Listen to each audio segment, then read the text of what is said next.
We must start with the 17-point effort that rocked the world, the NBA's world. As Bronny James has 17 points off the bench to lead the Lakers to a 29-point loss to the Milwaukee Bucks. That's what happened last night in the NBA. The Lakers didn't have LeBron James. They didn't have Luka Doncic. They didn't have Austin Reeves. It was a throwaway game. The Bucks didn't have Damian Lillard. But the story is Bronny James scoring 17 points, coming off the bench, playing 30 minutes for the Lakers in a 118-89 loss to Milwaukee. So, listen, it's going to make me sound like the ultimate hater. I don't hate Bronny. I wish him nothing but luck. But you know what this means, Dan Beyer?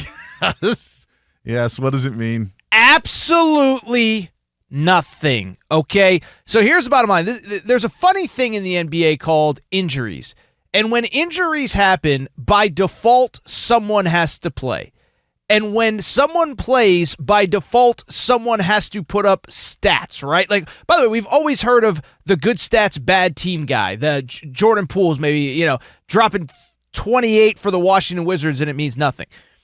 You look at the NBA, it is, and beyond the NBA, it is littered with below average players that because they have to play because of injuries, they put up stats because somebody has to put the ball in the basket. I don't want to be a hater. It's just a fact.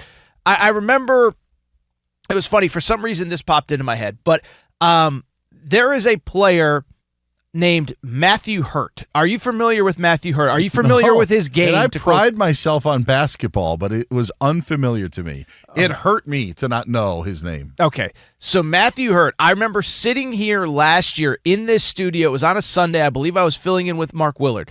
He played for the Memphis Grizzlies, and it was the end of the year. If you remember, Ja Morant obviously has the awful knee injury. He's out. Then you have a bunch of other injuries. By the end of the year, let's just say that they're not playing the cream of the crop. Lost cause. Yeah, lost cause. Went back and looked it up because I seem to remember this. Matthew Hurt dropped 30 points in a game for the Memphis Grizzlies last year.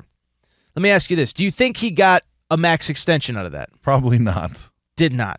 Do you think, let me ask you this, how many 30-point games do you think he's had since that this season in the NBA? I would probably say 0. Well, how about I'll take it a step further. He's played 0 NBA games this year, although I did see on his Instagram that he's having a very good season in the Australian Basketball League, the ABL, or it's the NBL actually. It's the National Basketball League in Australia, where he's playing for the Southeast Melbourne Phoenix, okay? This is a guy who scored 30 points a year ago. Nobody cared. Nobody made it a big deal. He was playing on a bad injury-riddled team, and someone had to put the ball in the basket. And so I'm sorry. If Bronny does this consistently, if it's Game 6 of the Western Conference Finals against the Nuggets and Luka's passing the ball to him like he's Ray Allen for the Miami Heat and he's hitting the game winner to send him to the finals, I will change the take. But a random dude going off for a random number of points on a random night for an injury-filled team does not move the needle in the Torres household. How about that? Do you think, first of all, do you feel bad in saying anything that you said over the last couple of minutes? Is there any point where you feel bad about it? I don't know. And do you want me to take half a second to explain why? Yes, I'd love to. There is a part of me. Actually, I don't feel bad about what I said. What I do feel bad about is that it is hard for me to separate how Bronny got into the NBA versus what he will do going forward now as an NBA player. In other words, it's not that I dislike that his father, like so many fathers, took an opportunity to help his son advance his professional career, but it is still hard for me to take him seriously as an NBA player, which is why I made the reference to Ray Allen. If he's doing this later in the season, NBA playoffs, next season, 2 years from now, 3 years from now, on a consistent basis, that's fine. But I still have that in my head, the whatever it was, 2.8 points per game at USC last year, that would not have been drafted if his name was anything other than Bronny James. I'm going to say I feel bad for what I'm about to say, because I do think that if you score 17 points in an NBA game, whether it comes in late season action with the Memphis Grizzlies or it comes with the Los Angeles Lakers when none of their top 3 players are starring, I think it's something to be applauded. Now, it happens all the time in the NBA, if you will. To your point, there are other players on the Lakers. Gabe Vincent's been in the NBA for a while. The Dalton Knecht scored 17. He was the first-round pick. Did so on less efficient shooting than Bronny had last night. I feel bad because I feel like we're raining on Bronny's parade when he's taking these baby steps. And these baby steps now have gotten to the point, I will admit, I never thought that Bronny James would score 17 points in an NBA game when he was drafted in the second round of the draft. And that's where I feel a little bit guilty about it. And I feel guilty about it as well. But I also look at this scenario of it's never been about Bronny James. Yes. And that's why this is so darn difficult to deal with. Because I don't want to hate on Bronny James. By every account of any interaction with Bronny James, including the Athletic article that was written this week by Joe Varden, I think Bronny James comes off as a great kid, an absolute great kid. It's the situation that he was put in that I can't get past. Now, at some point, Aaron, you and I are going to have to get past this. I agree. And it's a me problem. Yes, and it's just there's going to be a point where we have to just look at Bronny James and say, all right, he's an NBA player. That's how we're going to look at him. But it was so difficult for me to accept what happened last night on the night that it happened because it happened on a night that was the first round of the NCAA tournament. And if Bronny James could develop his game to the effect where he can score 17 points in an NBA game, what could he have done another year at USC or at Duquesne or somewhere else where he maybe could have transferred and had success and led that team maybe to an NCAA tournament game, had 27 points in a first-round tournament game, leading that school to victory. If that happens last night, instead of you and me and others picking apart Bronny's performance, we are lifting Bronny up on our shoulders, and we are talking about what a great atmosphere it was in the arena that he was in, the star that he is. That's the disappointing thing for me, which goes all the way back to the decision to have Bronny James enter the NBA draft when he wasn't ready. Now, at some point, you and I will have to get over this, and other people are going to have to get over this. It's just not going to happen when we're watching first-round games in players that I honestly think Bronny James is capable of playing with and doing what he did. And if he can make that progress that he did this season with the Lakers, and maybe the G League has allowed him to do that, and you wouldn't do that in a college program, but I think there would be growth. Who knows if Bronny's biggest growth as a player came from last summer to now? Like, that could have been the opportunity for him to flourish. And if you stay in school, which, by the way, greatest time of anyone's life, by and large, for anybody that has gone to college, and you ask them what's the best time of your life, a lot of times you hear, you know what?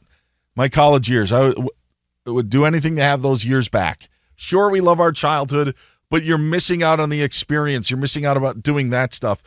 And I don't expect people to say, like, you really care about Bronny James's experience. No, it just goes back to the decision that is unlike any other, where you have Bronny James put in a spot where a team is forced to draft him and then carry him along in his career. And that's the problem that I have. I felt like last night would have been an amazing night, or tonight, where Bronny James is starring in the NCAA tournament. It's a great analogy. No, it's an amazing analogy, and it would have felt good, because what is the word, or what, I don't know what words you've used to describe the Bronny James experience so far. By the way, Cooper Flagg just scored his first NCAA tournament basket as well, so he is on the floor and playing, and it looks pretty close to 100%. But with Bronny, I don't know what the word that you've used, but I know on our show on Saturday, the word that I keep falling back to is it's not organic. It didn't happen naturally. It didn't happen because Bronny James was one of the 58 or 60 or whatever it was best draft eligible players, and everybody felt like this and everybody felt like that, and then, he gets to training camp and he earns his spot and he gets put in the rotation, and you feel, no, we know why it happened. And again, I actually don't have a problem with a father doing that. I have a problem with us pretending like people did anything, that LeBron did anything other than what he did, which was completely manipulate the situation in his son's favor. But if Bronny was still. Can I interrupt? Please. Yeah, go ahead. Just because it's manipulating the situation in LeBron's favor. Yeah. Because that's. I think like in a way we still right? look. What's that? It's in Bronny. Well, not in his. That's my whole deal. Is I don't think that this was the best deal for Bronny. I think that's fair. You're right. And so I think this was done for LeBron. So like this was done for LeBron's favor. Like so, Deion Sanders says, and has said throughout the process, told Dan Patrick this, I believe at the Super Bowl, that there are some teams they don't want Shedeur Sanders to go to. I get it. If my son was an NFL prospect, there are definitely organizations I would not want him to go to. Can I? Sorry. It's just different when it's positioned in a way to. Shedeur Sanders is ready for the NFL. Yes. He's going to be a top 5, top 10 pick. If I'm Deion, I'm saying, okay, I don't like that organization. I don't like what the Jets are doing. I don't like their ownership. Maybe I don't want to go there. I have zero problem with that. You're trying to use what you've accomplished in a way and your son's accomplishments to put him in a right spot. Saying my son's only going to play for the Suns and Lakers as the 57th pick, puts it in a whole different perspective. I understand if you're like, I don't want him to go to the Wizards because nothing's happening there. I don't want him to go to Charlotte. I don't trust what they've got. I could totally understand that, but they did it differently. They said he can only play for the Lakers and Suns, and that's something I had a problem with. Well, and they said he can only play for the Lakers or Suns because they wanted it to look like it wasn't a done deal with the Lakers. The analogy that I actually use, Dan, which I think you'll appreciate, because people say all the time is, well, I mean, it's not a big deal that Giannis has got his brother on the team, Thanasis.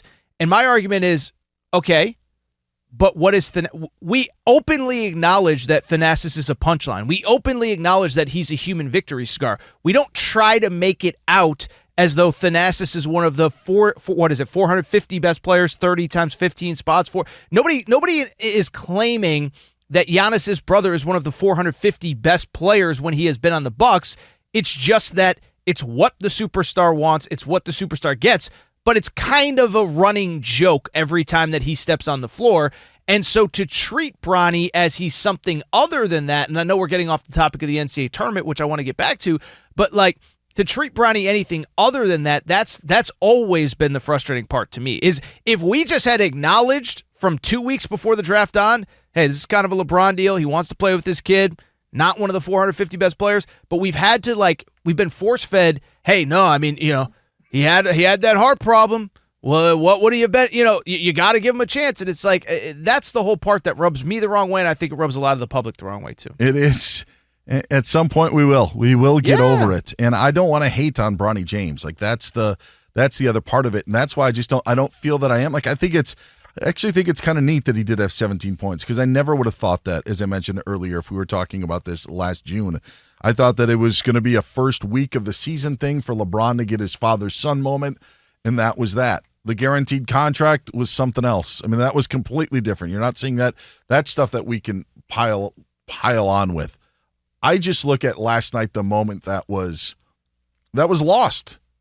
Instead of scoring 27 in an NCAA tournament game, he scores 17 in a 28, 29-point loss in a meaningless NBA game where 4 of the top players in the league aren't playing.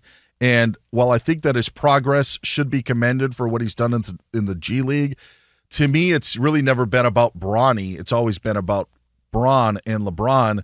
And that's why LeBron's response to all of this and why I think people like Stephen A. and why people like Doug say this stuff is I really don't think that they have anything against Bronny. They don't. I know I don't. And I don't. Don't as well. It's just, man, if this decision isn't made, what a moment it would have been for him last night if he does go to Duquesne and leads them to the NCAA tournament. They have a better season than what they have.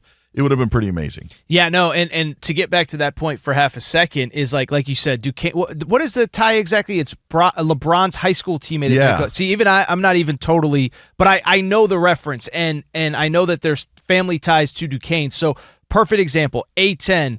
At-large team, whatever. Or maybe they got to get through the conference tournament, and he has a good conference tournament, and you're watching him on Sunday, and you're like, oh, I haven't paid attention to Bronny as much this year. He's actually getting better. And then, he drops 29 as an 11 seed, and they beat, VCU played BYU. They beat BYU. It's like, oh my, and it's an incredible story. And again, it goes back to the authenticity. Now I can't even remember the original word that I used, but the authenticity of that moment of, man, he went through some real struggles at USC. He had the heart condition. You feel awful. He had to leave. There was a coaching change. And now he's doing it at Duquesne. This is the best story we've ever seen in the tournament, instead of all the caveats that we've included in this segment of, and I'm not saying you did it right. It's just the fact of, well, there's a bunch of guys injured. And I know I said it. Got, bad players bad being relative, non-NBA players, G League caliber players put up big individual nights in the NBA all the time. And I'm just with you, as I think this would have been an incredible moment if LeBron had let this all play out organically. That was the word I was looking for, is organic. And that obviously did not happen. Yeah. Instead of 17 in the NBA last night in, I don't want to say meaningless because it's 2 playoff teams, but with the amount of stars that weren't there, a meaningless NBA game, he should have been having 27 in the big dance.